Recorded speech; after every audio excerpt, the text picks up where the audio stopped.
most dangerous but punctual guitar players. What's happening, everybody? It's Bad Brad, and welcome to another Saturday Live, man, before your naked, steaming eyes. Yes, indeed, we are here. Thanks, everybody, for popping in. We're going to be filtering in once people get those notifications. I salute the 5 here right now. Everybody get those thumbs up. Let's get this room rocking. I am pumped. I am absolutely pumped today. Ben, what's happening, man? Glad to have you here, brother. It's going to be a good day. We're going to get into it.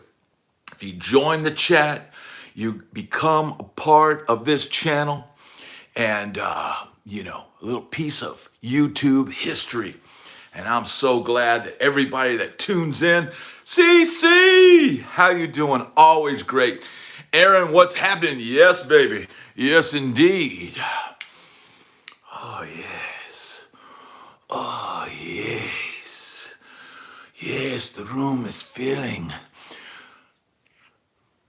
Don, what's up, brother? Citizen G-Man, good day. Yes, indeed. It's hard to read with my shades, but it gives me the vibe that I need. Yes, indeed. City Drums, what's happening? You'll be hitting the drum pad. I hope you are, brother. I hope you are. Mickey, how you doing, brother? Daryl, what's happening? Dwayne, the mighty ATL, my man. Yes, indeed. We are live and kicking before your naked, steaming eyes. Yes, indeed. Now we're going to crack open a little, caffeinated beverage. We're going to have a little conversation today, a little keeping it real for you. I got Mr. Edward Van Halen in the house. Edward Van Halen, man.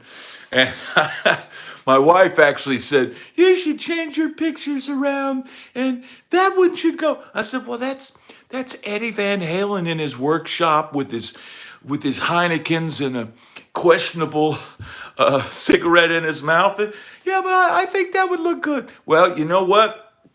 Sometimes, Red Bull, baby, sometimes you got to listen to the wife. So if you enjoy the Edward Van Halen image back there, and I got my favorite whipped cream and other delights.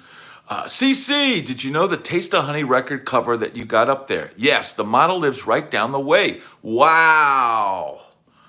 Man, Radio Chaos is getting his tuba degree, bro. Azure, thank you so much. Yes, it is a classic photo of Ed in the workshop, cooking up some riffs, crafting the buzz. Long live King Edward. Long live the king. Yes, indeed. Man, him and Jimi Hendrix, rock guitar, that's all you need to know in my book. But hey, howdy from Arizona. Thank you, sir. JR, have you ever used a Lizard King pedal? Play 70, 80s night, but sure like the sound of that pedal. Okay. Lizard King, if you know anybody from that company, send me a pedal. I'd love to check it out. Joe Wentz from South Carolina, great to see you. Tell Mrs. Brad she is correct. All right. I'm digging it. And see, I got the whole band Van Halen behind me, man. Mark, what's happening, brother? We are glad to have you here. All right, I'm gonna take my first sip. People say you can't be that pumped up from Red Bull alone. And oh, yes, I can. I even had it. But let me tell you something. I've been dipping into this tea. Mr. Tim Hardiman is in the house. Van Halen forever, man. Let me tell you something, man. I'll tell you, who is going to save rock and roll? I'm gonna throw that question out there right now. I saw that band. What's that band out? James Marshall Hendrix. Well, Dean, that is a theory I've heard a few people say on this channel, and I'd hate to think that was true, man, because he was one of my heroes, man. Jimi Hendrix was my maybe first, really heavy rock guitar hero. But Chuck Berry was first. But, man, when I heard Hendrix, it was like, whoo, took me to another place, man. Took me to a world I had no concept of. But who is going to save rock and roll? Now, man, I know I'm late to the party of new bands. Y'all, any of y'all check out that band Dirty Honey called the Velveteers. Tim, I'm gonna have to check them out. So Tim Hardiman, who is entrenched in the Nashville music business, he says check out the Velveteers. Dirty Honey, dude. Where have I been? I've seen pictures of these guys and thought, oh, these guys look like they know what they're doing. They got a new single out, and it's very AC/DC in its simplicity. And I know those guys. Those guys have been around a while. But the singer still looks good with his shirt off. He's got his shirt off. He's sweating. Man, I was like, man, I told my wife, I said, I'll go see these guys. If these, I guess that's where they're from. I don't know anything about these guys, but it's a 4-piece band. The singer can sing, man. He's got some rasp and he's got some soul. It's bluesy kind of, which is all the best rock. It has to come from that Delta soul. It's got to have that, man. All the best rock has got to have. And I heard the second song. So after I listened to the newest song, and I was like, man, this is good. I would go see this. I will get into that, Joe. I'm going to get into that topic, the Hendrix Flying V. But man, so I listened to the song, the current song. I don't know. Y'all can let me know in the comments that song. And then one of their older songs popped up in my feed. It had a funky kind of Aerosmith inspired riff, kind of in the middle of it. I was like, man, these guys are good, man. Where have I been? I've been sleeping on these guys for 7 years. They're probably about to break up soon, right? This new album is probably make or break for them. Yes, I love that Herb Albert album cover behind me too. My wife's not that fond of it, but I'm like, look, she's fully covered. And that woman is now what? She's Cece. She's what? 80 years old now. Love Drops. Is that the new song by Dirty Honey? Yeah, man, whatever it is, dude, it's good, man. It's good. It's all the formula's there. Don't put out the fire. Yeah, don't put out the fire is Dirty Honey's current single. And man, I can't say that I thought the scene with the girl in the car, there was something missing from. It's a typical rock video with a hot chick and a dude getting hot and heavy in the backseat of a old, Chevy or something like that. And the band, playing their tune and performing and sweating and all that stuff. And man, the band, I give a 10 for their performance in this video and the vibe they're putting out. To me, the hot factor of the scene in the back of the car, it just didn't seem to have the same heat as videos back in the day. To me, it just, something's missing in the sex appeal, in this younger generation or whatever. I don't know. But it always seemed like rock videos back in the day, man, girls just looked hot, so I give the video a solid 8. I give the band a 10 in the video. I wonder if Prime Van Halen launched today with no history, how would they be received in the current music scene? I think it would be shocking. Mark, no, I am not gigging in Florida. I'm gigging right now here with you. And after 30 years in Nashville and another almost 10 years before that, I'm perfectly fine with that, bro. Perfectly fine. And I will gig when the price is right, baby. It's going to be, what was the original Price is Right host, Bob Barker? It's going to be like Bob Barker. When the price is right, I'm going to come out and I'm going to rip it. I'm going to rip it. And I got my guitar plugged in at all times. And what I do, here's a tip. Here's a tip for my guitar playing brothers out there. Your toughest playing guitar, the guitar that's the stiffest and hardest for you to get around and maybe has a baseball bat neck, practice on that one. Practice on that one. Then when you get to the gig and you pick up the smooth playing, low action, man, everything will be a piece of cake. It's all training, baby. I see you sitting in the shade on a deck somewhere near the beach. We've got practically a beach in our backyard. By the way, I love the way you're gigging right here and right now. Thank you, CC. This is, look, this is, gigging without the beating. Playing live, man, the anxiety and things. Anybody got a gig tonight? Good question, Don. Anybody who is gigging tonight? We need to set you up with an in-home recording. What was that? And then hire yourself out. Oh, I do that, Mark. I have air gigs. If anybody, wants to collaborate on a song or, wants to do a song together, I'll play on your tune, and you can use my name in the Spotify, featuring Bad Brad. And if that could help you get a few clicks, then man, I'll be happy to do it. But yeah, I have, I have probably, I don't even know how many it is, but I've done a lot of sessions on air gigs, and I do tracks for my friends back in Nashville. So I'm here, man. I'm here, and I'm always playing and always creating. Now, somebody, Joe Wentz, hit me up, Mark. Hit me up, dude. I'll play on your stuff. We can collaborate, and if I can help you get a few clicks. Yes, Randy Castillo. Now, Big P, thank you for being here. Randy Castillo is an amazing drummer, man. And if you haven't seen my interview last week with Roger Carter, he talks about Randy and Red Square Black, a band that Randy Castillo was in with John Five.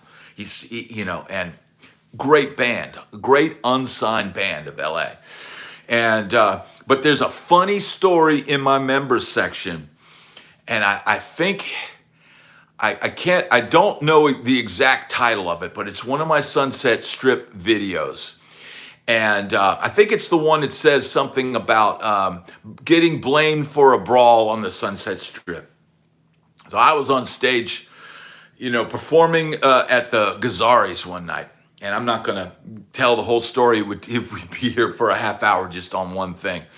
But the long story short, a girl that was dating Randy Castillo called me up, and because of this brawl in the club, which I was on stage, I had nothing to do with, I got this girl calling up telling me that Randy Castillo is going to kick my ass. So that's the only connection I have to Randy Castillo, is his girlfriend saying, and I'm sure Randy was just like, girl, I don't have time for this nonsense.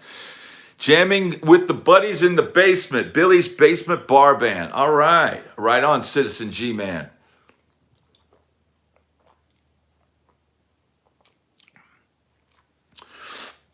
I don't know about that, but I just heard a snippet of that. What's that whole song? Oh, make me over, whatever that song is. And I heard it. I was like, you know what? That doesn't sound like a band with, no offense to the ladies, but it didn't sound like a band with three ladies and a dude recorded that.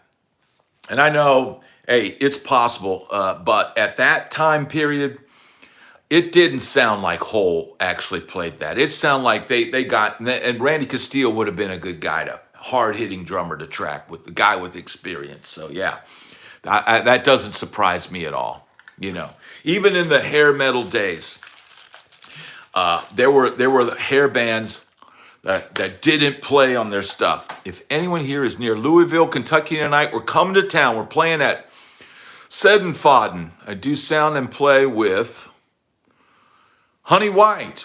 Go on at 9. Okay. Anybody in Louisville, go see Don tonight.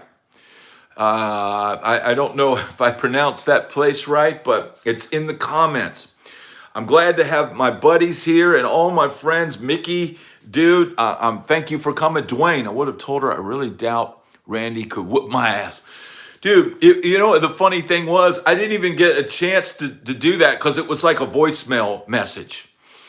And, I used to, back in the day, dude, you'd get people calling up and leave a message. It's the same thing with an internet troll saying they're going to come, beat your ass and all this stuff. And dude, they're not going to show. But I tell you what, anytime anybody was threatening to kick my you know what, dude, I would be pumped up. I'd get up in the morning.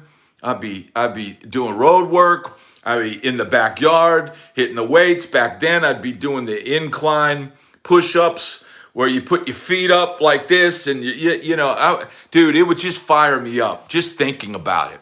And I had a quick temper back then, and I knew in any situation, back in those days, the guy that gets the first punch in usually wins the fight.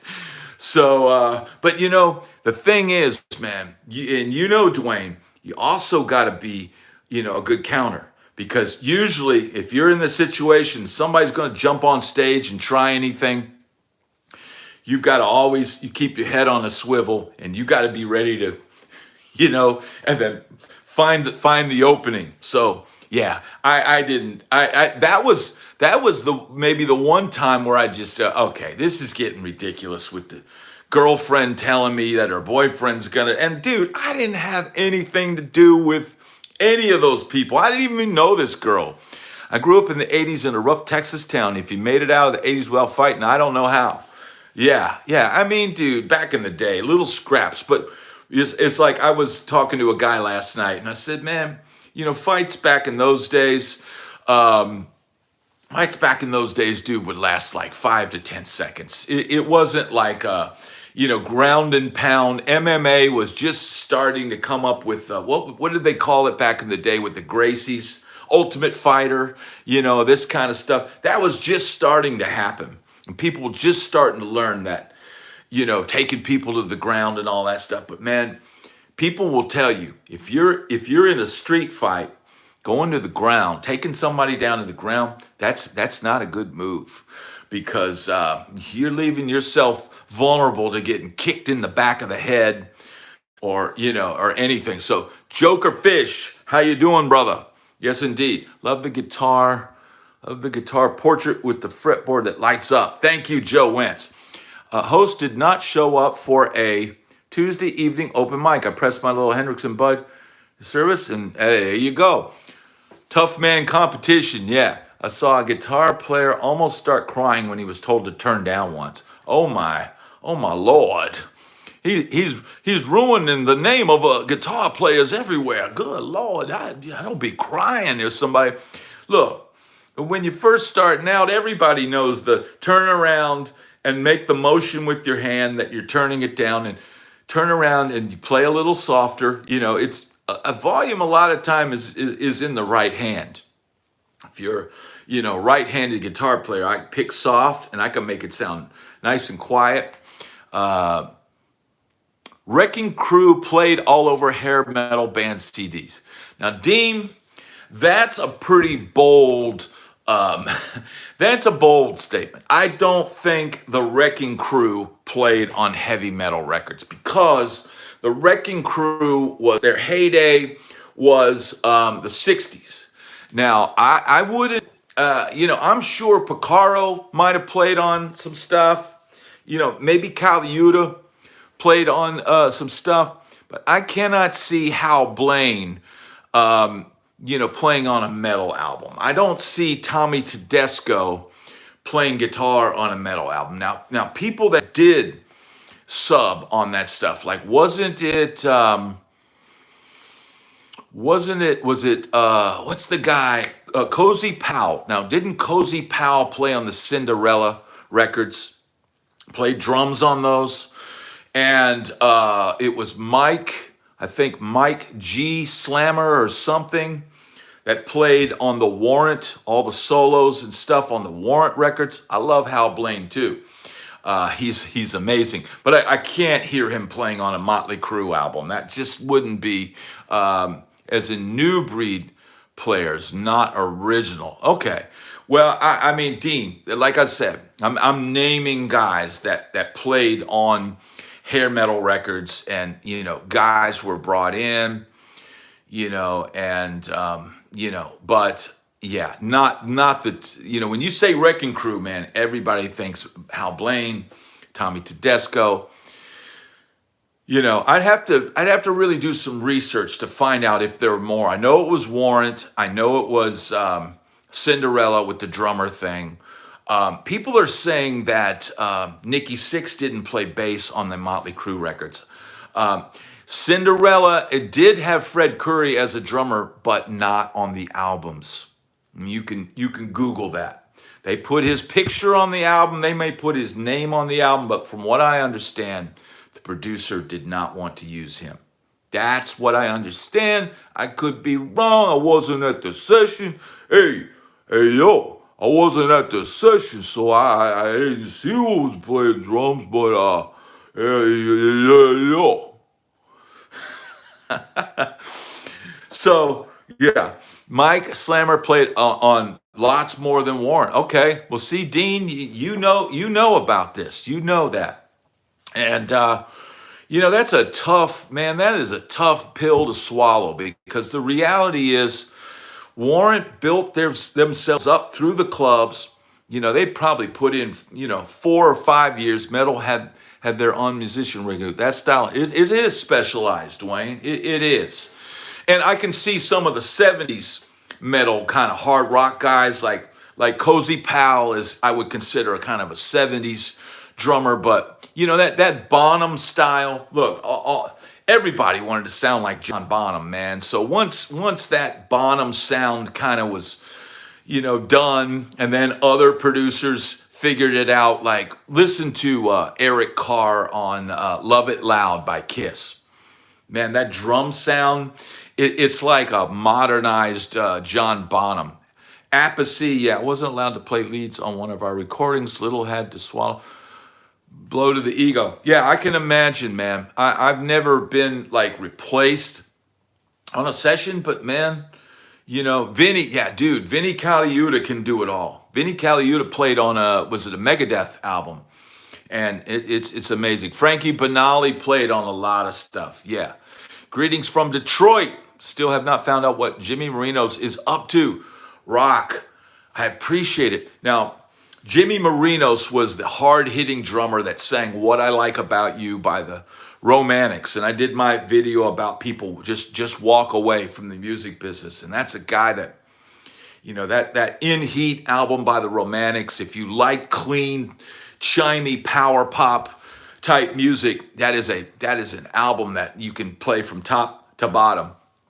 Man, he walked away from the music business after that. Man, he had a band after that. I'd love to talk to that guy, man. I'd love to talk to that guy. If somebody, thank you, Rock. Thank you. Are you a fan of Dennis Chambers? Is the sky blue?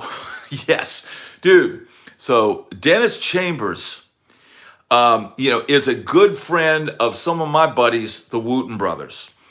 And I can remember, I think back in the day, some of the demos that I used to do. I had a roommate was a monster bass player, and some of the demos that we did, we passed down to another badass brother, Barry Chenault, that played with P-Funk. We passed some of our fusion demos down to him, and I think he played some of it for Dennis way back in the day. We're talking like 1986 or 87 or something like that. But Dennis is amazing. Tom Warner said Nicky played bass on the record. It just took forever to track. Wow. Okay. Well, he would know then.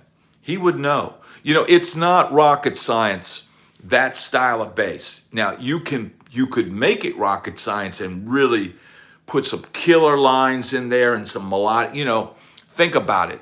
We used to call our bass player out in LA, and he was a great guy and very popular with the ladies.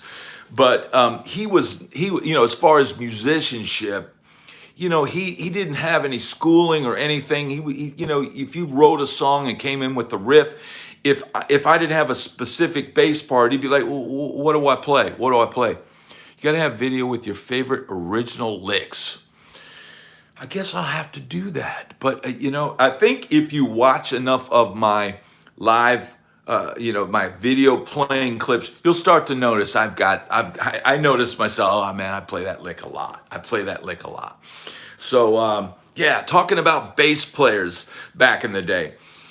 they weren't the sharpest guys in the band. Like later in the 90s, bass players and the slapping. I mean, 80s bass players, yes, Marcus Miller and all that stuff.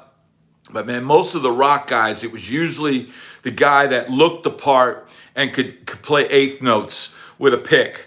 Well, that's interesting, Kip Winger. How do you know that? Am I Kip Winger?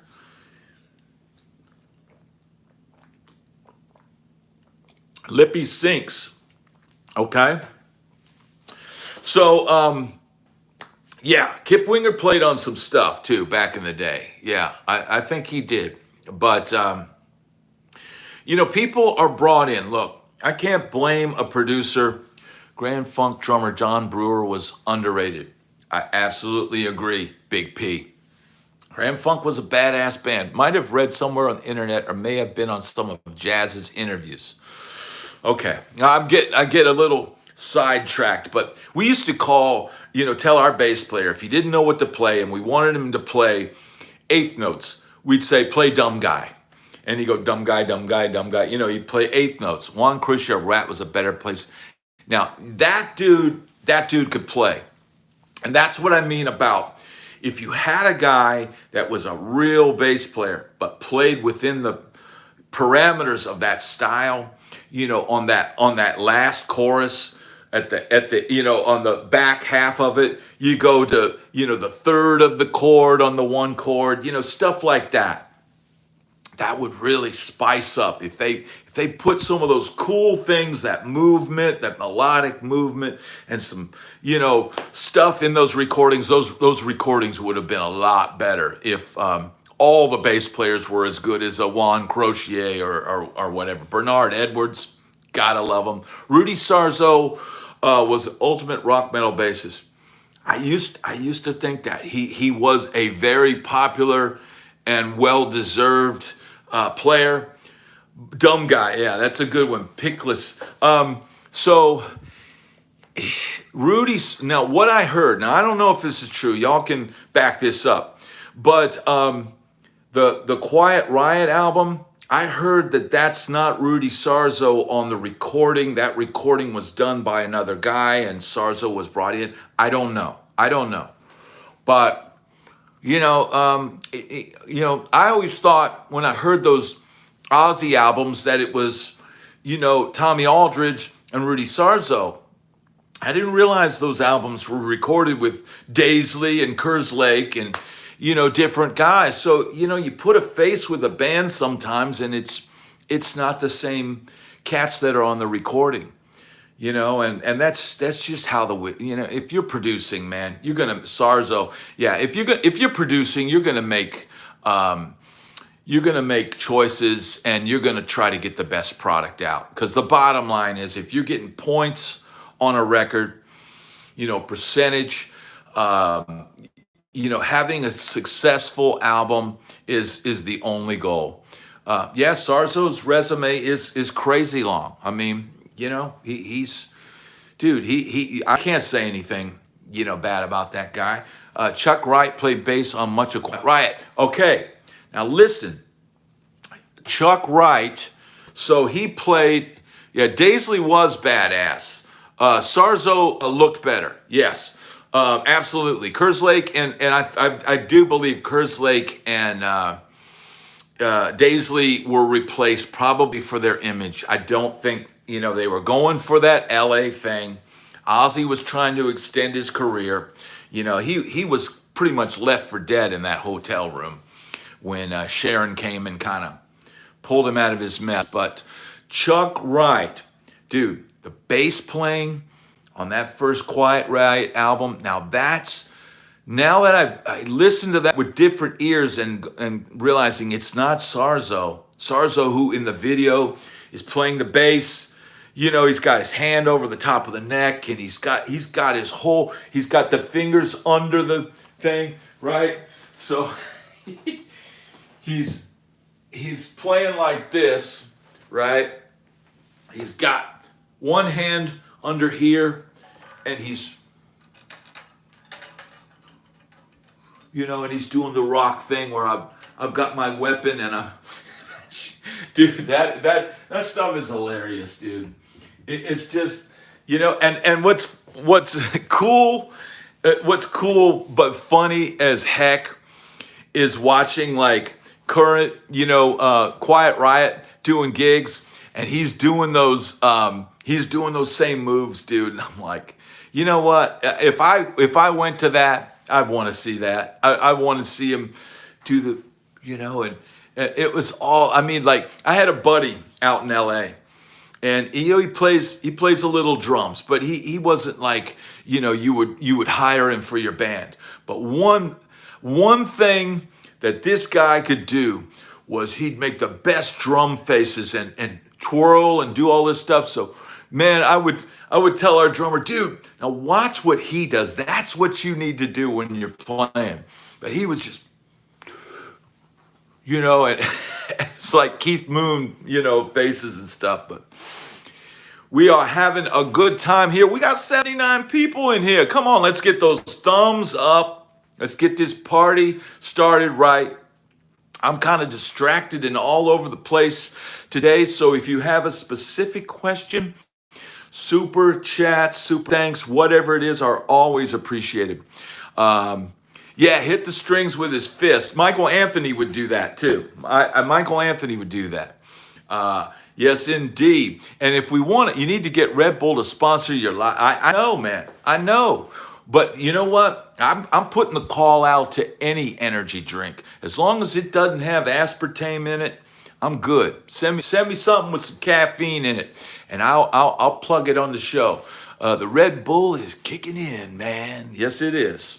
Yes, it is. I don't even, I reached for the can and realized I don't need it. Red Bull casserole. Altoid and red. Hey, bro, you can't be acting like that on just Red Bull, bro. You're right. You got me, bro. Altoids. Yes, indeed. All right, we got 75 people. Red Bull gives you wig wings. Yes, it's making my wig want to pop off my head. My wig wants to fall off my head, man. Joker Fish.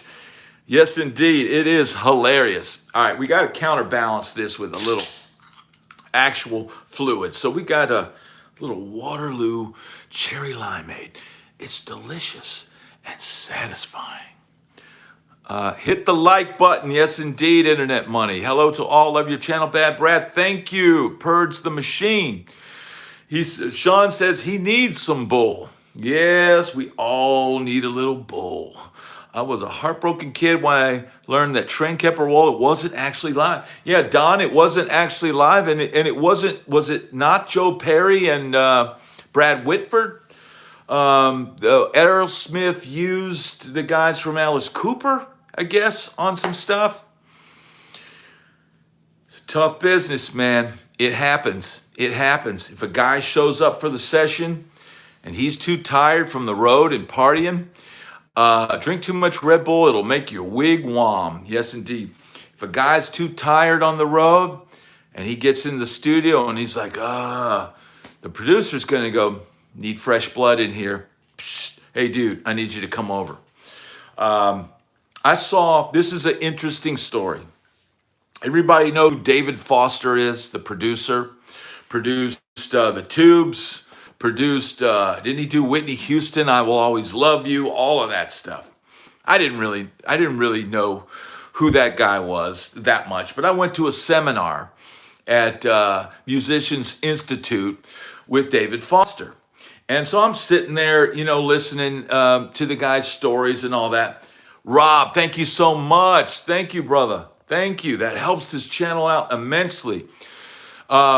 But David Foster, somebody asked him about the guitar players in the Tubes. Now, David Foster produced Talk to You Later and She's a Beauty, that whole Tubes album. And he wasn't really known as like a rock producer. But, he got hired by that band to, One in a Million. Yeah, I love Talk to You Later. I love that song, man. But they asked him, why didn't you use the guitar players from the Tubes? And David Foster just straight up goes, because they couldn't play their way out of a paper bag. And I was like, Oh my god! Dude, I was like, are you, and I didn't know from him saying that. I didn't know that. I don't think I knew that Steve Lukather had played on that track. But now when I listen to it, I'm like, well, that sounds like Lukather, right?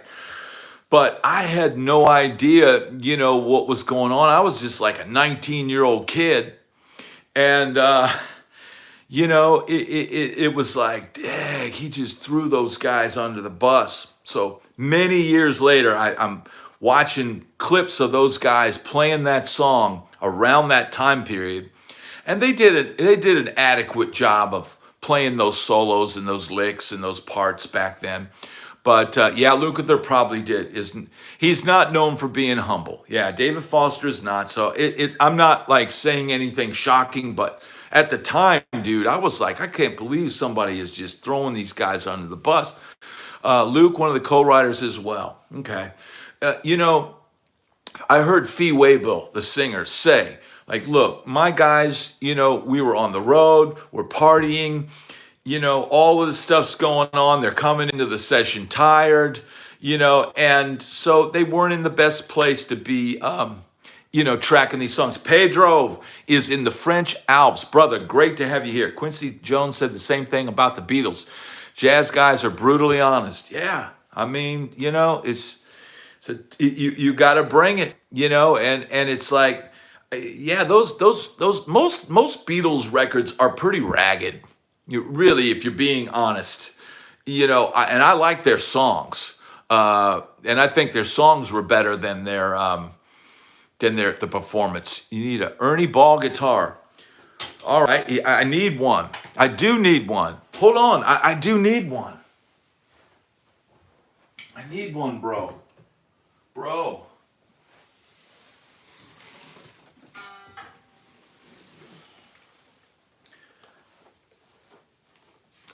Woo! Woo!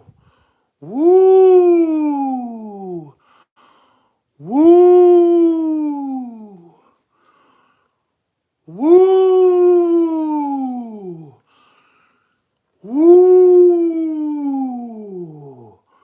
Woo! It's even got the mirror, bro. Look at that. You can see my platinum albums in the reflection of this guitar, showing the hard work and dedication that I've put into this record business, this business of making records. You can see all the hard work, the gleams of the gold and the platinum lining the walls, lining the walls. Now let's see. Can we do it? You've got to tweak the dude, bro. You've got to dial in the wig, bro. See what I'm saying? This would have been the perfect guitar if I'd have had this in the 80s. Woo! Hold on. Woo! Woo! Woo! Joe, what's happening? Pedro, the wig tweaker, bro. Woo! Woo! I could literally, for a half hour, sit here and go, woo! Woo! I have the best wig on YouTube, bro. It's just, dude, woo! Woo! City says these are video killed the radio star, but these are Elvis shades, bro. I got you got the side with the, you know what I'm saying? Woo! Woo! I'm driving them nuts, bro. Look at that. Look at the sparkle on that, dude. Oh, I love this guitar, dude. I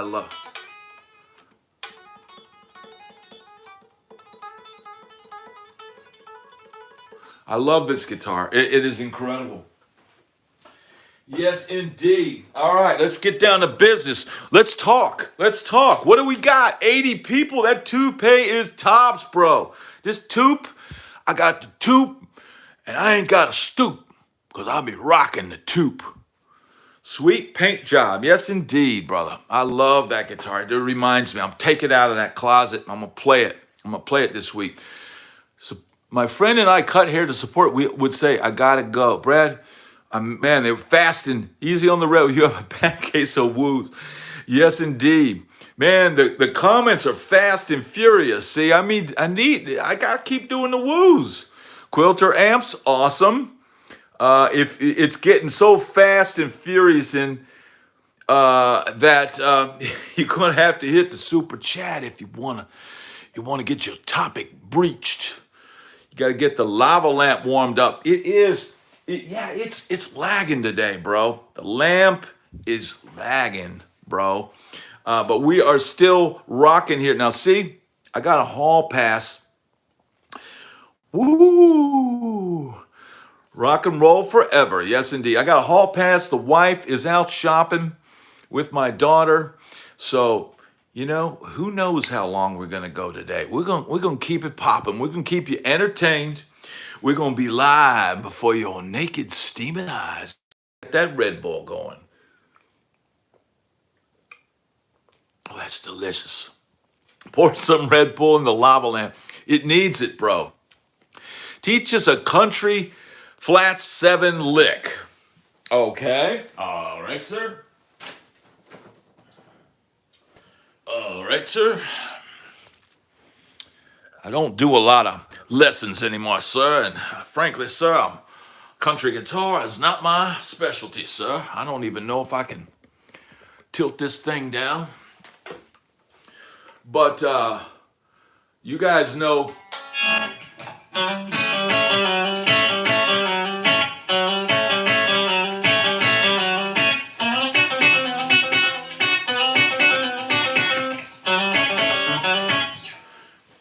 That is just the flat 7 with the pinky, and then A, and then the 3rd. So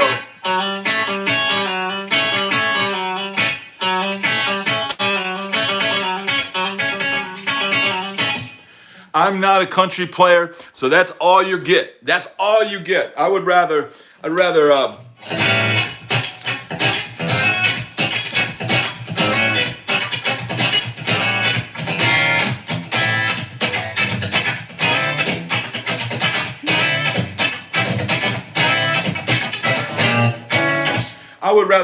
rather funk it up like that now, up in here.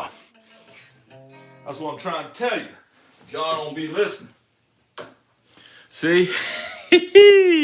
Yes, indeed. I'm more of I sound more like a city child of the city, right there. Yes, that's the guitar. That is the guitar that I practice on because it is the hardest one to play. And end your strings with a quick woo. I do the calm woo.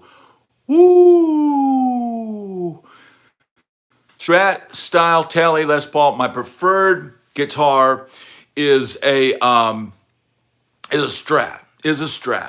But like I said, the reason why I play this Tele, and I'll show you, it's got a thick neck, dude. I mean that. I don't know if you can really tell, but this is that 52, American.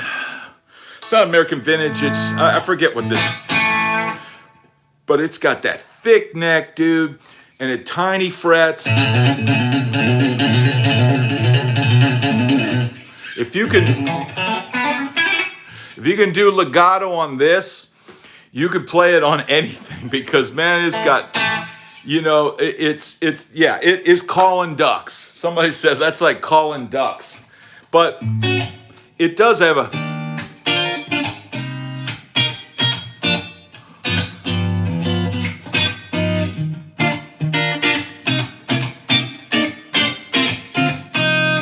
You can play, on that neck pickup, you can get a good jazz sound on a Tele, man. So, but I play that guitar because it is the hardest to play. Yeah, it's a 7.5 radius, and it's the hardest one to play, and so it keeps me, keeps me in shape. It's a workout guitar.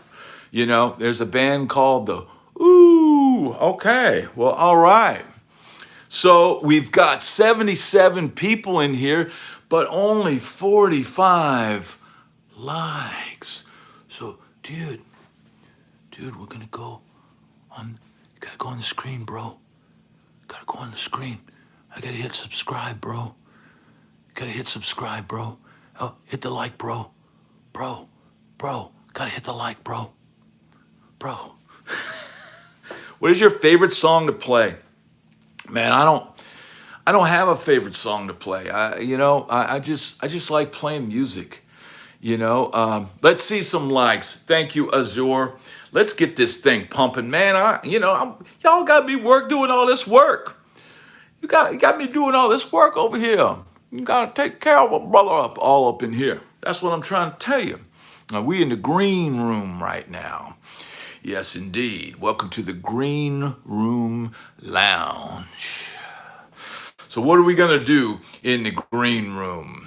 What does a bunch of musicians do when we talk? One like for Foghorn Bradhorn. Yes, indeed, sir. Yes, indeed. This is Foghorn Bradhorn all up in here. And please, sir, don't mind my trepidations in your manners. Just a quick fingerprint.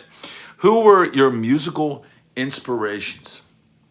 Well, you got Van Halen, you got Jimi Hendrix, you got Elvis, you got Prince, you got Stevie Wonder, you got Steely Dan, you got Alan Holdsworth, you got, I like The Clash. I like The Clash a lot. I liked the Sex Pistols one album. That was all that smorgasbord and mixed in. Like one of the first things I learned was "Freak Out" by Chic. That was one of the. I remember taking that to my guitar teacher because I heard that rhythm guitar, that funk rhythm guitar, and I had to learn that, man. So I love playing that stuff. Robin Trower I put in the Hendrix category. So I am a fan, absolutely, of what Trower does, but for me, it's like, okay, I get it. It's a Hendrix type sound and gut wrenching thing, but it's like I get that from. He wants me to play "Freak Out" by Chic. Okay. Here we go. We'll move it back.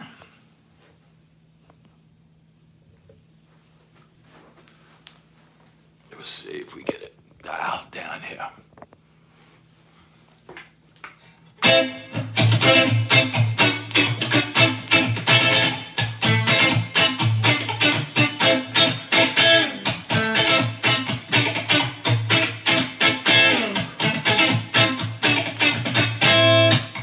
Have you heard about the new dance phrase?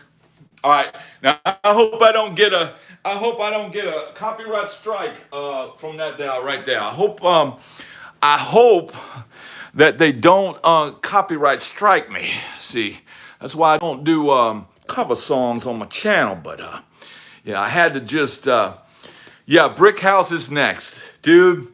I have played Brick House at least a few thousand times. Thank you. Yeah, it's just an A minor little, part. But I just had to get my freak on. Please don't be copyright striking me, Lord Jesus. I have to go and edit this out on the platform. I may have to do that. Do you listen to the Meters? Do you love the glam rock era? Well, everybody knows I do. The Meters were not on my radar, but they certainly were afterwards, later on in life when I discovered it. How about that Hendrix Epiphone? Okay. Eric Blue, she's the B to the R to the ICK. So Eric Blue is here, and he's one of the guys, he's one of the band leaders in town That's one of the busiest players in Nashville. And like when I said, we played Brick House, dude, we've played that 1,000 times. And every time we played it like we meant it.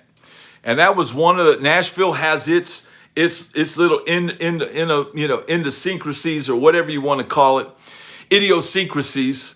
And and we do this thing. She's a B to the R to the ICK house, right? So that would be, there's things that we did. And then for the solo in Nashville, we take it to the 4 chord. So because you sit on that 1 chord so much in Brick House that it's like to mix it up. Everybody goes to the 4 and solos over the 4, then we take it back to the 1 and you solo over the 1 and it just mixes it up. But getting to what Joe said, I got 2 words for you about the Hendrix Epiphone Gibson Flying V. And it means I'm out. Indian Laurel. That's all I need to tell you. Is Indian Laurel fretboard, I'm out, bro. I can't do it. I'll take ebony. I'll take rosewood. I'll take maple. Indian Laurel, I just can't do it.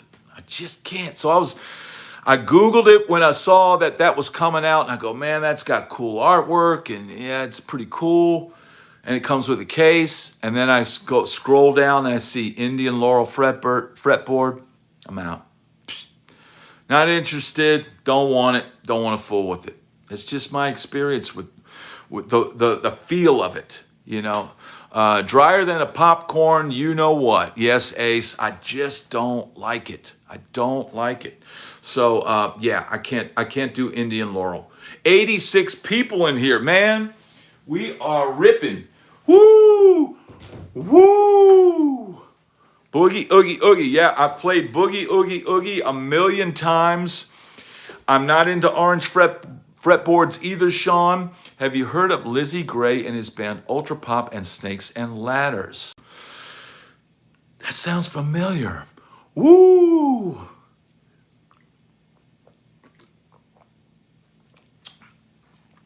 Yes, indeed. We're rocking and bopping. Thank you, Bobcat. I'm cracking myself up, sir.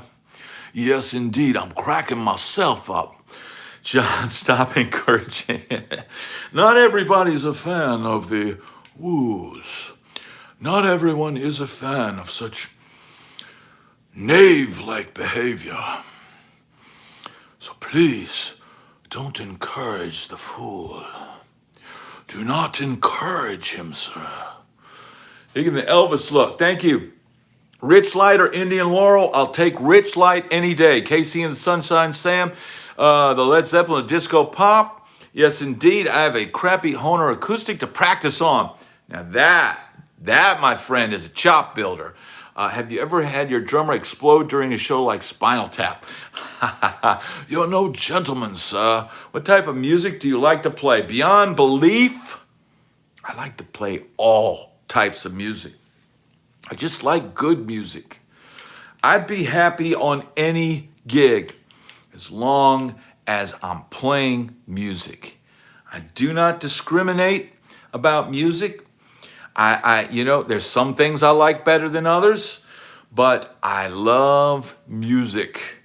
Music and muzak. I will play yacht rock all day long. And at my age, I'd be perfectly happy playing quiet, quiet, soothing, mellow sounds to not disturb those who are listening and trying to have a conversation. But then at times I like to get loud. Ever mess with 7th String? Harrison Burgeon, thank you so much, brother. You helped this channel out so much, man. I'll tell you what. The support from you people out there is what keeps this channel going. I'm grinding every day, putting out 2 videos most every day. And I get up at 5 in the morning to do it. So I appreciate so much everybody that's doing this. Is there a 12-step program for Red Bulls? There should be, Jimmy. But I have learned to wean myself off of those during the week. And I drink this Milo's tea like it's going out. This is unsweet tea. But it's strong. It's got a bitter, strong taste to it. Nothing for me. Nothing beats that. Hello, fellow humans. Peace. Salute. That's Ric Flair. No jug. Bad Brad plays it all and with conviction. Thank you, sir. Thank you. I just like playing music, man. I don't. I just don't. I've had people say, "Well, I only play metal, and that's all I want to play."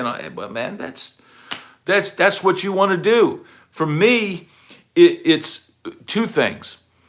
Playing a gig and playing. Have you gigged any of the modelers? I have, Dean. How Much I Feel is a fire tune.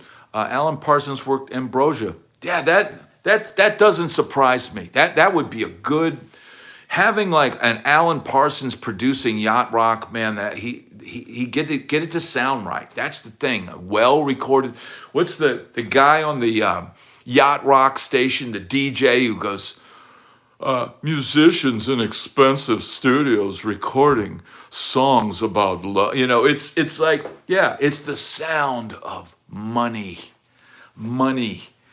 nice microphones, smooth recordings, no transient spikes in the EQ spectrum. Do you use a small rig these days? Yes. Do you ever play smooth jazz? Yes, I have played smooth jazz a bunch. In fact, my first gig in Nashville was a smooth jazz gig. I like the Just T from Smart and Final. I haven't tried that. I love Ambrosia. I like Player. I like Ambrosia. I like Steely Dan. I like, I like all that, man. Anything on that yacht rock station. The only song that they play that I don't feel is yacht rock is they play Amy, what you gonna do? That I'm like, no, that's country rock, bro. That's soft rock. That's country rock, but that's not yacht rock. Yacht rock, I think the song should have at least one major 7 chord in it. I think that should be the rule. And maybe, and if not a major 7, an 11 chord. It should have an 11 chord. Steve Gadd, oh yeah, Steve Gadd. Now, here's a fun fact for you. Steve Gadd played on the same session. He played on that track on Asia where he did the amazing drum solo. But on the same session, the same studio, same kit, same everything, but just a different session that day. He played on You Make Me Feel Like Dancing by Leo Sayer. Same drum sound, same drummer, same studio, same day. Think about that. Dude, 2 home runs in one day, bro. What song sparked your interest to be a guitarist? It might have been being a little kid and hearing Hound Dog by Elvis, the original one. Just that loud, with the drum. It's just something, and that kind of quirky guitar solo in the middle. I didn't really even know, who was playing it or what was going on. But yeah, that was probably the first thing where I said, okay, I gotta play guitar. That's what I want to play. That's what's Sun Studio. But that Hound Dog was actually RCA. That was actually Nashville. What song sparked your interest? Answer, Girls. That is the sound. Now, you think about it. Like people saw the Beatles and heard the girls screaming.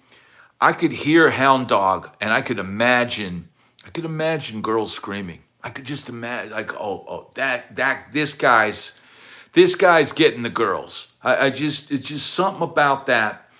There was, whether you love them or you hate them, or you like them or you don't like them, you cannot deny that Elvis had a charisma like a Ric Flair. Look, this is maybe the biggest thing that you could teach a young guy. Watch video footage of Muhammad Ali and how he would boast and brag before fights. Watch Ric Flair and the charisma in his speeches. Watch Elvis do his way that he manipulated audiences, and then later with the big sunglasses and the capes and all this stuff, that is charisma. And you could take a young band. I heard that Prince used to take the time and he would make them watch video footage of Muhammad Ali bragging and boasting. Say, this is the attitude that you guys need to have. I am the greatest. I am the baddest in the world. No one can stop me. This is how you get that mindset to conquer the world, to conquer what lays before you. And man, I had when I was out in LA, now somebody had given me I found an old boxing tape or something, and it had clips of Muhammad Ali bragging and boasting, and I put that on, and I was like, this is how when you go in public and you're selling your band, you need to have that same mentality in your head. That woo, you need to have that fire and that passion. And if you hit the streets with that, it's unstoppable. Could I interest you in some alkaline water? Yes, you can, Jimmy Hunter, but I do not want to pay for it, sir. I don't have money for a Kangen alkaline water system, sir. I do not. But I do like alkaline water, but let me tell you something. You got to be careful with the pH of that stuff. If you're not used to it and you drink a lot of that stuff, ooh, watch out. You're going to be running to the restroom, sir. Yes, indeed, sir.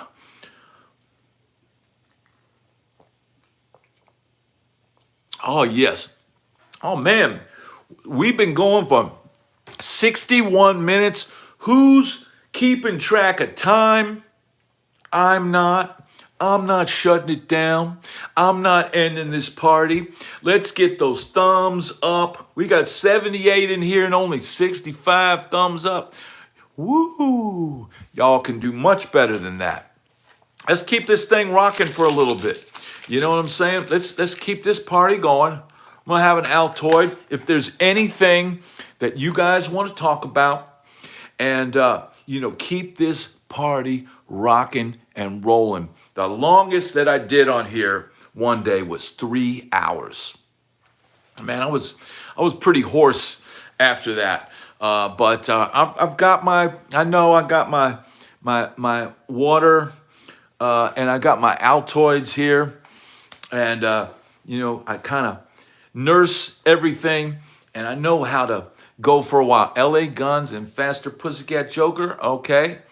Yes, I did see L.A. Guns a few times. A good road story, please. What kind of road story do you want, Beyond? What do you want to know about, bro? What do people want to know about a road gig? I mean, first of all, you don't remember anything of a road gig, prostitutes and pancakes. I believe that would be called hoe cakes, sir. That would indeed be called hoe cakes. Quite new to your channel. Love your videos and stories. I'm a huge fan of Eric Clapton. He was the guy that inspired me to pick the guitar back up. All right. Do you ever saw the Tubes live? I did see Fee Waybill at some like LA, like a NAMM type thing jam and sit in and do a couple songs. Have you experienced chicks ruining bands? Yes. Yeah, I've seen chicks, no offense to women everywhere. I'm sure dudes do it all the time, ruin people's lives. The wrong person in your life can wreak havoc on your life. What happened in Nashville that changed in Mongo?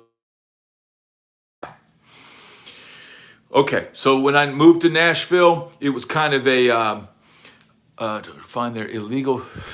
Hey, so I'll address this. So somebody asked, give me a road story about people going to great lengths to feed their head, as they would say in the business.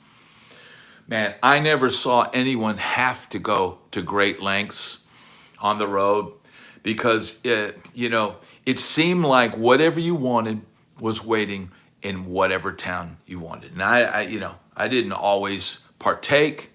And, usually, you're there to do a job. But man, if you basically like every show has like loading guys and local crew guys. And man, most of those guys know to keep a little something on them on the side, and they can make a few bucks in addition to their job that day. So you don't have any trouble on the road. You don't bring anything. You don't have to need anything. Frankly, you really shouldn't be out on the road if you need something that bad. How to practice your part for a gig when everyone is in different towns. That's a tough one. You got to hope people do their work. Yeah. It just let me improvise, man, whatever you want's out there. Roll into town and go, dude. I smoked some green with Vince Welnick. He was a little off, and several months later he killed himself. Man, that is a sad story. That is sad, man. Danny Gatton and Roy Buchanan and people like that. I just couldn't handle life. I don't understand it. Stories about diva lead singers. Other than T.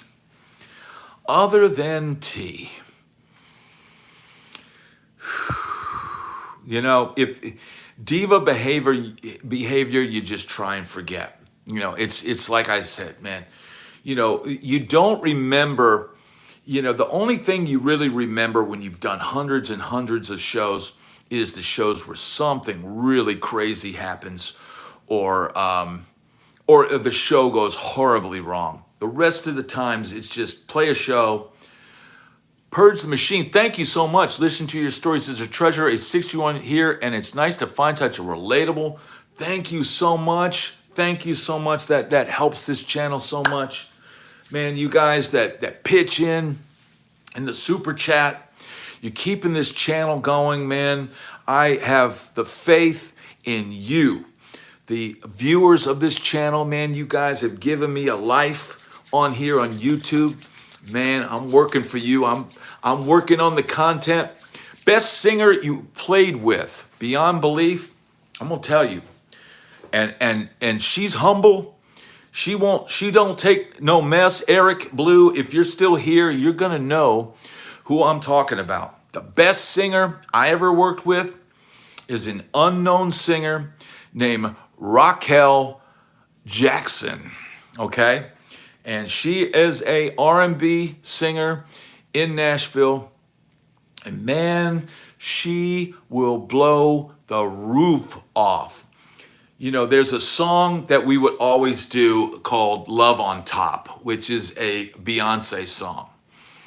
And it's got a modulation. And I think on the record, maybe it goes up a couple steps. And this girl has a whole system where she keeps going and keeps going and keeps going and takes it up into the stratosphere. And she's got signals. And she wants us to go up another key. She'll go like this. And she'll keep going and keep going, keep giving the thumb up every time it comes around. And then she'll give us this, which means hold it right there. And she'll do a little walk around. Just when you think she's got nothing left in her range, she will take a little sip of water, do a little twirl, and then she'll look at us and go, and she'll sing it. She'll take it even higher. She kills it. Roy Vogt is here, and Roy has done gigs with Raquel. Dude, I'm telling you, and I've told her, I said, best singer I've ever worked for. She sings that song. She'll blow Beyonce out of the water, dude. She takes it up. So the song is in C, okay? The song is in C.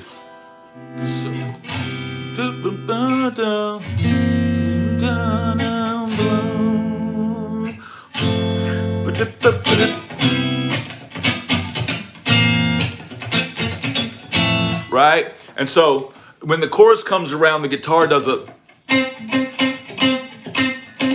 does one of those chicken picking things, right? Well, so we're in C and say, are you?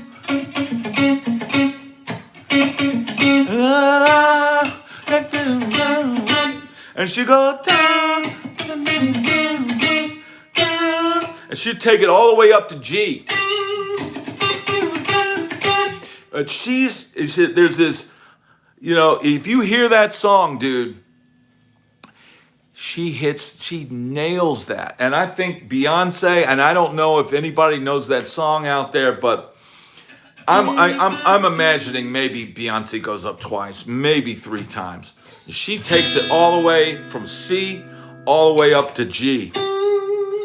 And she is the greatest singer that I've ever worked for. Now, that being said, she, because she is that good, and man, when a singer's good, they expect you to be good too. So you do not want to make a mistake on one of her songs. Let me tell you something. You got to be all hands on deck. Mama don't put up with no mess. So, man, when you're backing her, you make sure to bring it. She's gonna bring it, and I've seen her, dude. Look. I'll tell you why she is so great. I remember one time she sent me a text, and she says, "James, what's happening, brother? I don't have a rock man."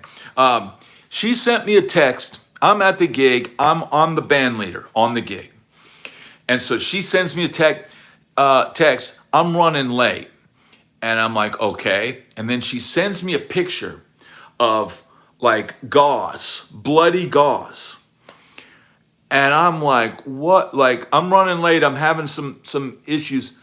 And I'm like, what is going on? So then, because I'm band leader and we have a band manager, I text the band manager and said, hey, Raquel's not here yet. And she sent me a picture of bloody gauze.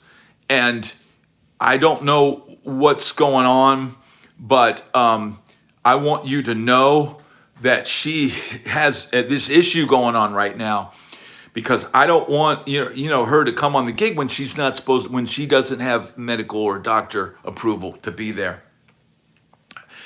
And she said, no, she'll be all right, but I wanted to make sure it was covered. And she showed up for that gig, put on some clean gauze or whatever. She had some procedure or something done. She came and sang her butt off. So you can't find somebody that's that tough and that resilient that will show up no matter what. You find a singer that will do that. That is amazing. Sean, who's your favorite fusion guitar guy? Raquel Jackson. No, she's not known. I don't know if she has any music out there. There's some videos online of her singing, but she's amazing. Favorite fusion guitar player? Robin Ford, Alan Holdsworth. It's hard to pick just one. Demiola's great, but not one of my favorites.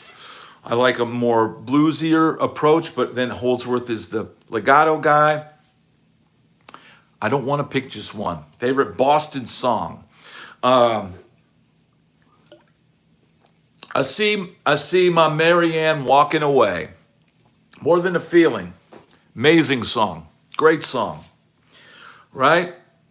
I used to think it said, I see that derriere walking away. And I see, if I'd have written the lyrics, that's what it would have said. I see that derriere walking away.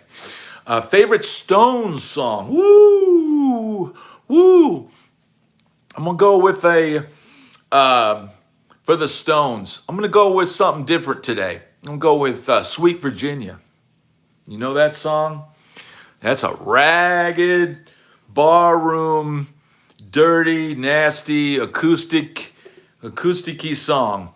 Saw my dairyman walking away. Now that's a good one. Under My Thumb is good.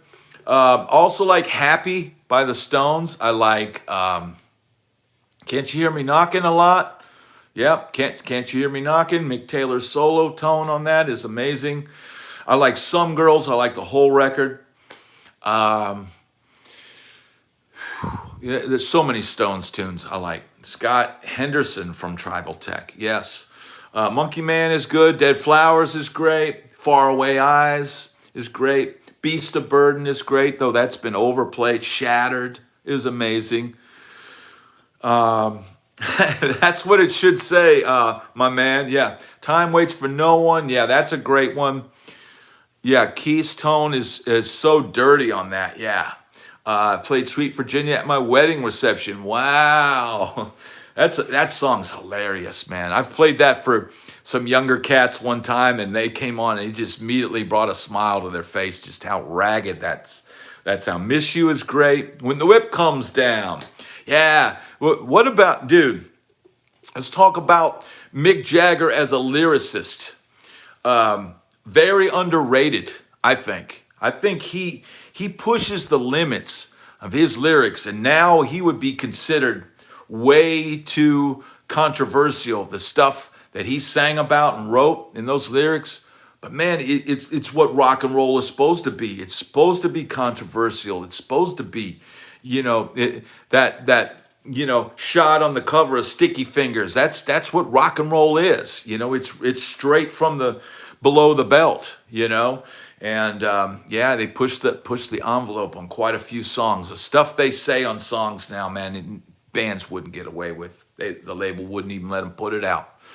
But the Stones, you could not write Brown Sugar today. You could not write Some Girls today. You could not write. I'm sure a bunch of others. Love Robin Ford, Hugh. Thank you. We got 79 people in here. Let's get the thumbs up. We're at 76 minutes live. I want to thank the guys that have chipped in on the super thanks. So when my wife comes home, I go, "Did you make any money?" And I go, "Well, she's busting my chops and all that. Meanwhile, she's out spending money. So it ain't easy being green, if you know what I'm saying." Ooh. So I miss rock from the 80s. I miss rock and roll just as a thing, man. Imagine what Randy Rhoads would have accomplished had he lived. Yeah, I think tremendous potential. Happy wife, happy life. Yeah, man. She want to go to the mall. I'm like, "Go to the mall, honey. I'm gonna keep working." Now I'm gonna let you guys know now. While we got 95 people in here, tomorrow morning on the Breakfast Club on my channel, every morning at 8 a.m., I put out a brand new video. Okay, so tomorrow morning, the debut of my interview with Billy McCarthy, aka Billy Dior from the band The Malls. They were signed to Atlantic Records in the 80s, like 1981.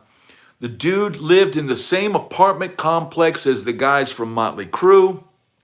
Man, he wrote a book. It's called Beat Me Till I'm Famous. Tomorrow morning, that interview hits at 8 a.m. It's a special extended edition because it's like over an hour conversation with a fellow member of the Sunset Strip Rockers Club.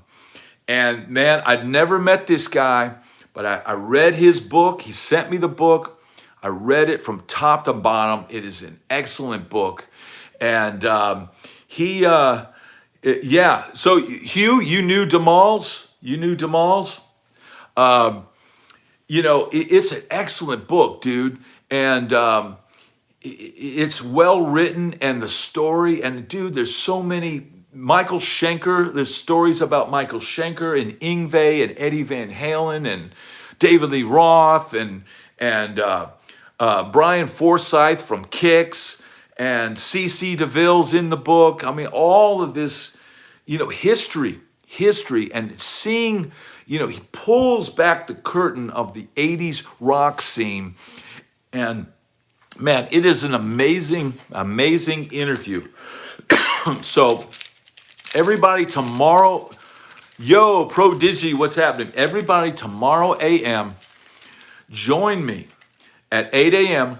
on the Breakfast Club, because this interview is going to debut tomorrow morning. And man, you don't want to miss this.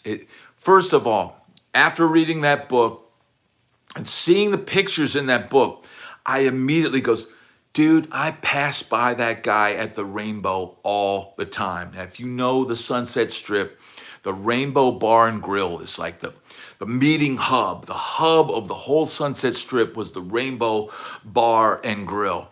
And dude, I immediately, when I saw the pictures of him back in the day, I was like, I walked by that guy so many times.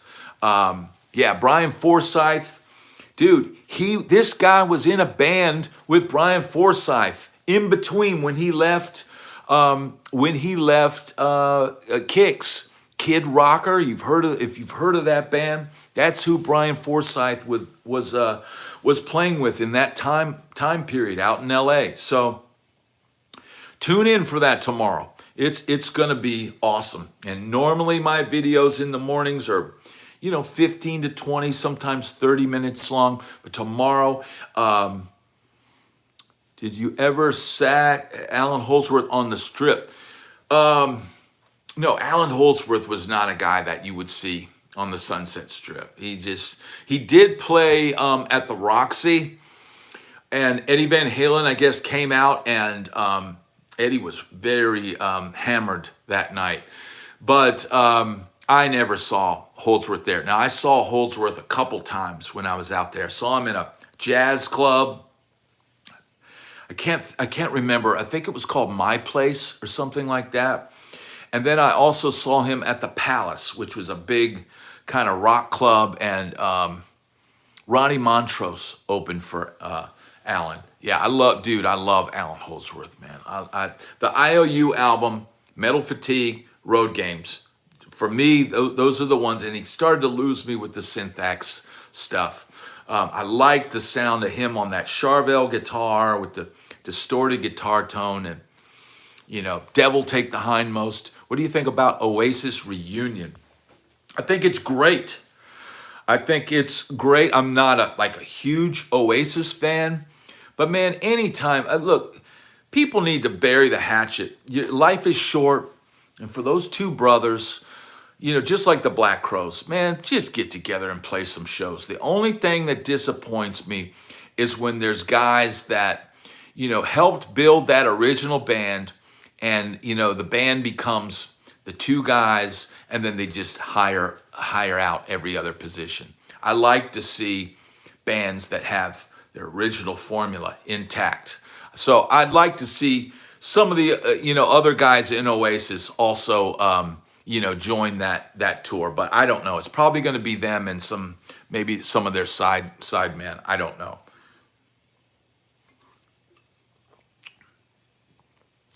Yeah, dude. Make the money. Make the money if make the money while you can. Yeah, flock of seagulls are fighting, right? I mean, I don't know, dude. I don't get it. If you've got the ability to make the money, make the money. Go out there and play some shows. I mean, dude, and the fans love it. The fans love it. So, it's like I was talking to the guy, last night from DeMalls, and I was like, dude, it's so hard to get a band to make the perfect record, and the label to handle it properly, and and then get it out to the world and promote it properly. So if you capture that lightning in a bottle, and you become, a big thing, man, it's such a rare thing. It's so hard to do that you can't take it for granted. Just learn to get along and just go out and play some songs. It makes the fans so happy. It's just, if I had that, dude, I'd be out playing. I'd be out if I had, my band had a few hits and people wanted to hear it. I don't care if I hated everybody. I'd learned to, let's get a mediator here and let's work something out so that we can go play some shows. So that's my take on that. All right, we've been here for 84 minutes. He says, I like the lave lamp. Yeah, it's still not firing. What was your experience with the Mafia and the music biz?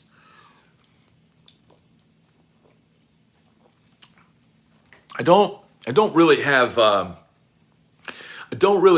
like Mafia per se, but my limited experience in LA was we had an Italian family that one guy was in the band that I was in, and the father had been kind of in that world. He was a big guy, had like some bodybuilding experience like in the 50s, and he was a bodyguard for like Dean Martin. So he was a connected guy, an Italian guy, big guy, strong guy. And I had heard that he had a gun collection this was way back in the day, that had, some amazing pieces, but the family had a little run-in with the law and they came and took everything. So, but yeah, so look, my experience is, and it's my standard in life, don't owe people money. Don't screw people over. Don't tick people off. Keep your head, straight. Do what you're supposed to do. Treat people with respect, and you won't have any problem with people in that business. And I had the Italian guy came to me when I left town, and he goes, well, you don't owe me any money, and you never wrote me any bad checks, so you're free to go. Good luck to you. It just gave me the old, you're free to leave, and yeah, don't touch their girl, don't crash their car, Man, I didn't have any problems with those guys. At one time, I bought a car off their body shop lot, and have you ever played with any 80s hair bands? Yeah, that's my alma mater, or I can't even talk right now, but beyond belief, I played the Sunset Strip with, let's see if I even have it here. Yeah. This was the big rock magazine back in the day in LA, and that's me right there with the Kip Winger perm. That's our singer Jamie. That's Greg Babushio, whose brother was the mob guy, and his brother's dad, the dad of these two guys, was the Dean Martin guy, and that's Roger Carter, who went on to play with John Five and Lita Ford and all these guys. So yeah, I played on the Sunset Strip back in the day, and that's then later on the band had to change their name for legal reasons, and we played Cabo Wabo in Mexico, and yeah, so that's part of my past, but as far as it's still in good shape. Yeah, it's amazing that it is. I tried to hold on to all that stuff because I knew that we had two horn players or three horn players in that band at that time. So it was we had horn guys, and we were doing that.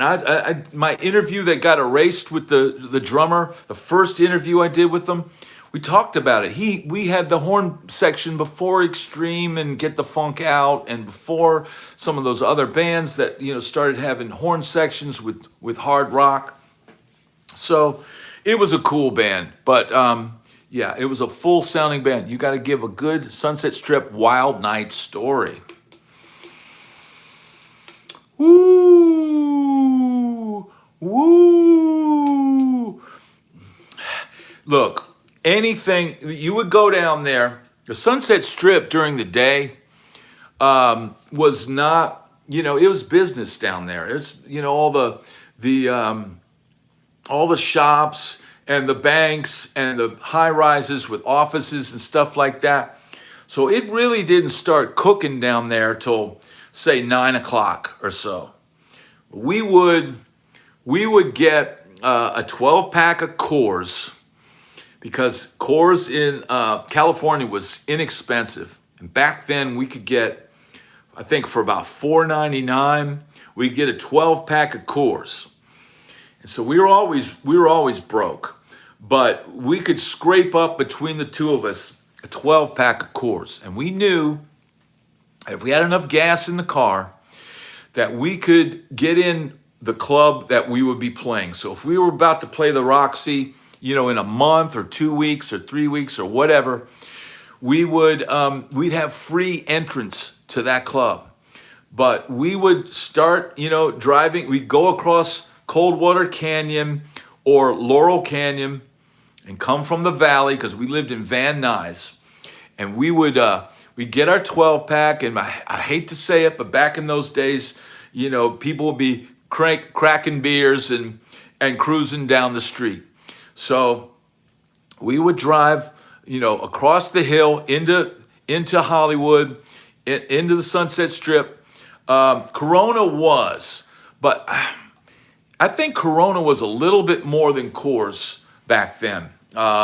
We couldn't really, like I said, Coors was cheap. Thank you. Thank you, Beyond. So we would get that 12 pack. We would pound, we'd pound a few beers. We'd probably pound like 3 or 4 each. We would go down there with a stack of flyers, and then we would hit the streets. And the other thing that we had a clipboard that we would write names down, and we would hand out flyers. And some nights it would get wild. Some nights, I remember one time, and I think I wasn't even down there handing out flyers that night. And I've got to, if I'm going to talk about the Strip, man, I got to get some body in the hair, bro. I got to get some, got to get it flaring a little bit. I need to break out the Aquanet. But we went down. I remember one time standing outside the Rainbow, and we had just got out of the Rainbow, and it was me and one of my buddies, and it was just me and him that night. I got to fluff the wig, bro. Got to fluff it. So we're standing outside the Rainbow, and I'm like, dude, let's just stand here, like. Because we walked out of the Rainbow, but I'm like, there's a lot of people would hang out right between the Roxy and the Rainbow. People would just kind of hang out, and it's just like a whole vibe. So I'm like, dude, let's just hang here. Maybe some, girls will talk to us or whatever. So thank you, Harrison. So we're standing there, right? And I look over, and I was, I was a young, good-looking dude back then, so I had pretty high standards. And this girl looks at me and my buddy, and she is not that attractive. In fact, it's like this. And she sees me and my buddy, and she's like, yes. And I'm standing there trying to look cool. I'm trying to look cool and see, what kind of talent is floating around. And this not very attractive young lady sees us, and she's wearing like skin tight stuff, but it's like 10 pounds of sausage in a 2-pound bag, 2-pound casing. And she sees us and say, yes. And she starts coming towards us like, dude, she gets right before us. And it was kind of like cobblestone, if I remember correctly, between the Rainbow and the Roxy. And her shoe catches right before she gets to us. Her shoe catches in the road, and she's like this, both arms, and she takes both me and my buddy down to the ground. And I am just, dude, oh my God. It's done. Yeah. Woo! Spandex enormity. So I know at that point, any cool factor is gone, right? I am not cool. And I was just like, but my buddy who I was with that night, he didn't have my same, shall we say, standards. So he went off with the young lady up at the top of, there was a bank right there on the strip, and it was a bank, and up on the roof was the parking for the bank. And he went up on that roof with that young lady, and yeah, came back about 15 or 20 minutes later. So that is my Sunset Strip story. I hope beyond belief that was entertaining for you. We've got 95 likes and 93 people in here.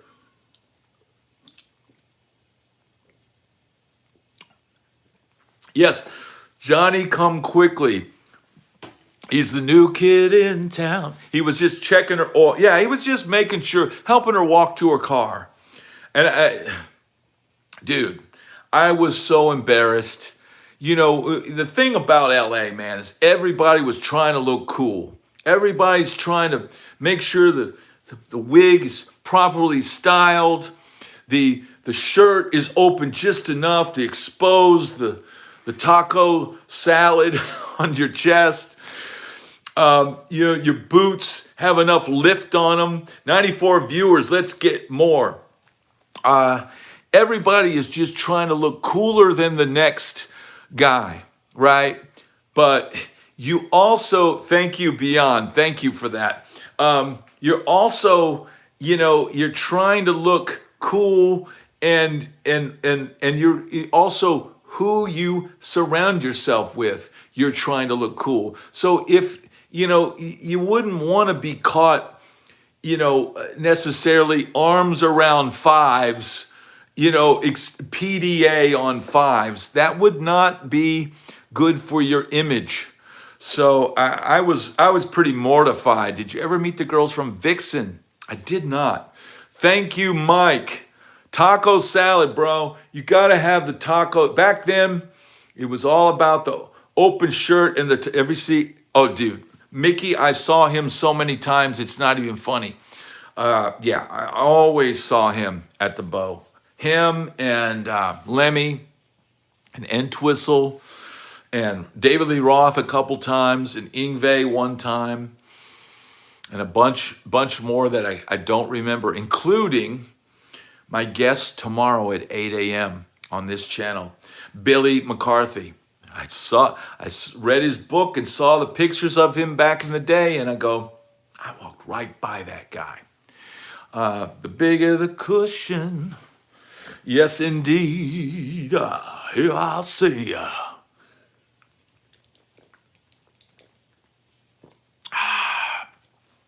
98 minutes, should we keep going? Should we continue on our journey reminiscing? Cushion squisher. Yeah, it was a cushion squisher indeed. Should we keep going, or should we call it a day? Should I just end this party? Or Waterloo is the cheapest thing at Whole Foods. Keep going, Jokerfish says. All right, I'll keep going a little bit longer. I'm thankful so much for everybody at the Super Thanks Ever Party with the crew in the day. I did not, but my guest tomorrow on the channel did. So tune in at 8 a.m. and you can watch it anytime tomorrow or the next day. It goes live at 8 a.m. That's my interview with Billy McCarthy. He lived in the apartment building with, you want a banjo solo. Should I stay or should I go? If I stay, there will be trouble. Yes, if you stay, there is indeed trouble. We are having a good time here, being live. I look forward to this every week. Let me tell you something. Because the one thing I miss about doing gigs is the green room hang. And this is now my weekly green room hang. Man, I am so thankful for everybody that tunes in to this channel. This has been an awesome thing of growing this. And, I just really appreciate it. And, if anybody has any specific questions or hits that super chat, super thanks, it is much appreciated. It is fun. This is fun, man. This is like, entertaining for me, green room party,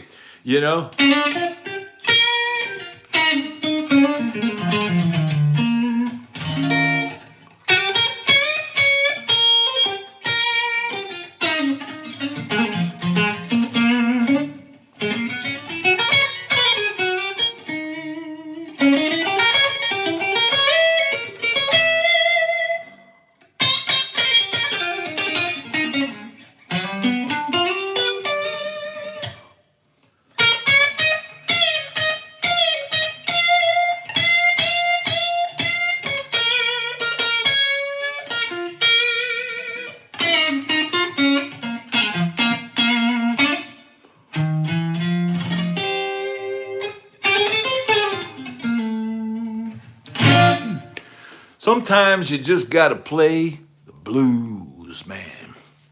What I was doing there, the one little trick, if you haven't, Jimmy Hunter, I'm one generation ahead of you. Van Halen warmed up for my band. That's amazing. What advice would you give someone picking up the guitar for the first time? Top 3 suggestions for learning. Learn your chords. Learn your chords. Green room hang, yes indeed. This is the green room hang. Learn your chords. If you're learning guitar, you're just starting out, learn your chords. Learn some strums. D minor lick in the blues. Is that what you want?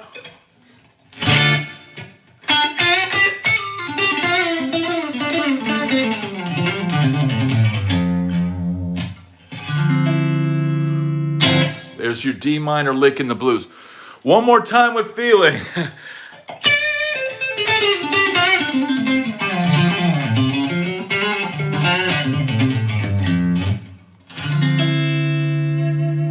There's your D minor 9. Sounds like Billy Gibbons. All right. Start guitar and acoustic, then electric.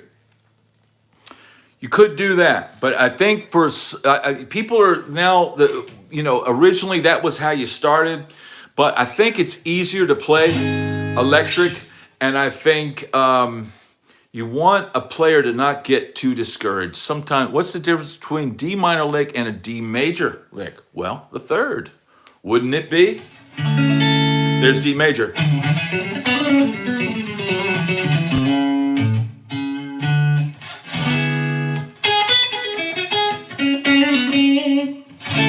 Right? It's just the major third, really. And the 7, I'm playing major 7. So anytime the producer asks for something different, give him the same thing again. He will think it's perfect the second time. Ha ha ha. I just did a Brent Mason mod to my telly. Lots of sounds. Yeah, having that middle pickup is cool. But for me, I'll just use a Strat. I'll just use a Strat for that.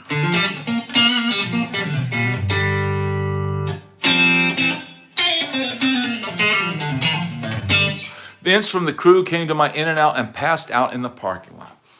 Well, isn't that special? Isn't that just special? That is amazing. In-N-Out, I miss that place, man. I wish they had that down here. Oh, those 9s. No, these are 10s. And this guitar is very stiff. It plays very stiff. What year is this telly? It's probably only 2018, something like that. Dueling banjos.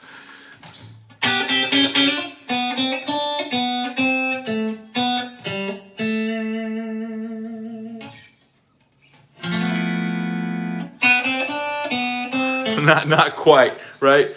Here we go. So, yeah, man, we're just having fun. We're hanging in the green room. Vince is consistent. Yes, he is.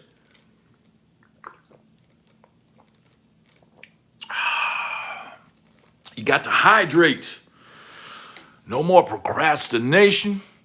You got to hydrate the nation. You got to make sure that your licks is lubricated, my friend. How about the King Hill theme song? I don't know. I don't know that how to play that. I don't, I'm a garden variety guitar player. You tell me to learn something, I show up and I'll learn it. And if I don't have to play it every week, I'll forget it. The next week, it'll be gone. It'll be out of the brain. So I've forgotten more guitar parts than some guys will ever know. Do you have a Victor Wooten story? Plenty of them. I can remember, here talking to those guys when they were just starting out. We were playing in a theme park in Virginia, and the Wooten brothers played a country show, and I played with another country show, and we would see each other passing. When our show would end, their show would come in, and then some days, it's just mind-blowing that those guys were playing in a Busch Gardens, and that's where I meet those guys. And really, got me my start in Nashville was Reggie Wooten. I called him up, said, dude, I'm coming to Nashville. Boom. So the story would be that the guy was just so incredible. That's really the story. Time to go check and see if my grout cleaner is working. Mike, you better check on that dude. He probably around back having a little boom shashoom, if you know what I'm saying. You better keep an eye on him. Make sure he's getting that grout clean. You got to shine it. Do you ever pee? Jimmy, I do. And I made sure before I did this that I was fully, ever meet Daniel Donato while in Nashville? I never did. I saw him around, but I'm not one of those guys that just goes up to guys, hey man, I'm so-and-so. I'm having the boom shashoom, the ground cleaner kick rocks. Mike, okay, well Mike is having, you might want to do a little less boom shashoom and go check on your room, if you know what I'm saying. You might want to keep an eye on that room, put down the boom shashoom. I got to go check on the gimp. It's making a lot of noise. Thank you, FMP. Thanks for another great hang. Thank you, Ben, for tuning in. All right, I think it's time to wrap this party up. You must have drank a gallon of various elixirs. Yes, sir, I have. There's something about like playing a gig. Before the gig, dude, I'll be going to the bathroom 100 times right before I get on stage. But once you get on stage, dude, you're not thinking about Pete. Thank you, Ryan. Thank you. Glad that you are here. I am much appreciated. Hugh, did you ever lose any money to Tommy Tedesco? No, I didn't. The only time that Tommy Tedesco ever saw me play was when I auditioned and played the graduating ceremonies for Musicians Institute. I had written a fusion piece, and my group, along with maybe 6 or 7 other groups, were chosen to play the graduation ceremonies. And Tommy Tedesco was one of the judges. So, man, that's my only kind of interaction with Tommy Tedesco. But man, and I saw a few clinics that he did. But what an amazing, cool guy. Toro, more Red Bull. Thank you, Mickey. Will do. That must have been a rush. Yeah. Getting picked to play before those guys, and I remember there was one teacher, and he was an amazing player. Like, you never would have been able to learn everything some of those players did. Thank you, Zofo. This is the last little tidbit. And in my piece, it was a jazz like fusion thing. And there's a part where you're playing over an altered chord. And the teacher was like, well, that was good and all, but I want to hear more altered scale over that Altered coil. Okay. I got you. So yeah, thank you everybody for tuning in. We're good. Let's ask Brad to do another 30. I can only do another 30 if we get some super thanks popping in here. I could potentially do that, but that window of time is fastly moving on, sir. So I'm getting the hair trigger to possibly go to the restroom, sir. Thank you, Earl. Thank you so much, everybody, for tuning in. I really appreciate it.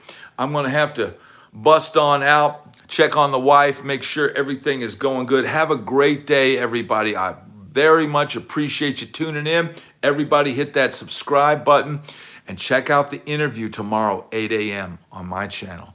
Thanks so much, everybody. Have a great day.